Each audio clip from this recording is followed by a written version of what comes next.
महावीर जब नाम सुनावा भूत पिचास निकट नहीं आवा। कैसे कहता रे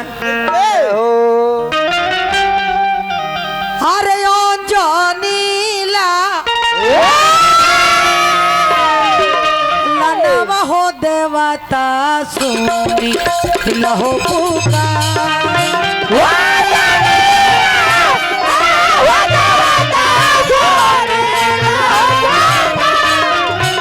अंजनीला लनवा हो देवता सुनी लहो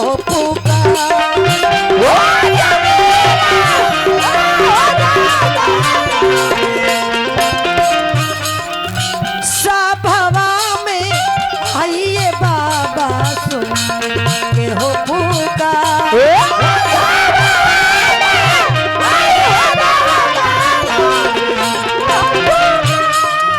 सभवा में आइए बाबा सुन के हो पुकार।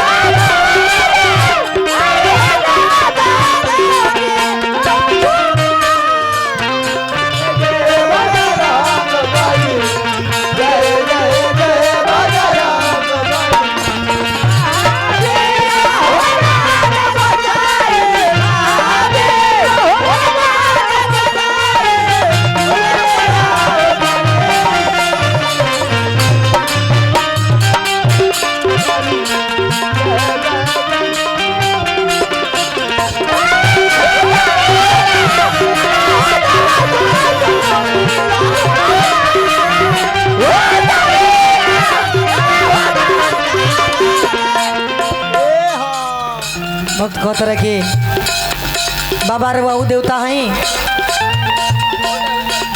लंका में जाके अरे बजा दी हनी डंका। लंका जाए में तनिको कोई नहीं ना संगा।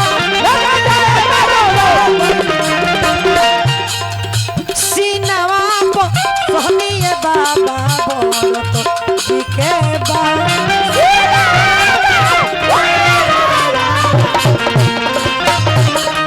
सीनवा को सोहनिए बाबा बोलो तो के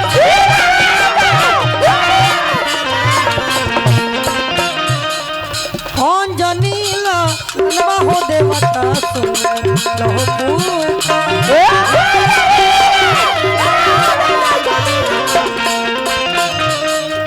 अंजनीला लनवा हो देवता लहो पुकार।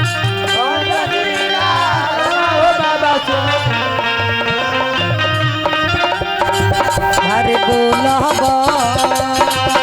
तो बोला जवान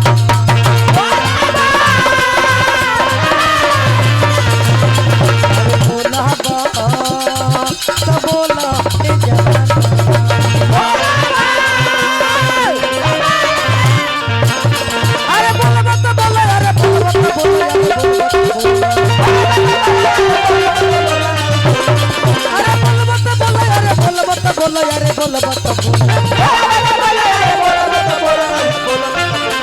श्री सीताराम राधापति घनश्याम प्रेम मत बोलय जवन दुर्गा मैया के नाम प्रेम मत बोलय जवन राधापति घनश्याम प्रेम मत बोलय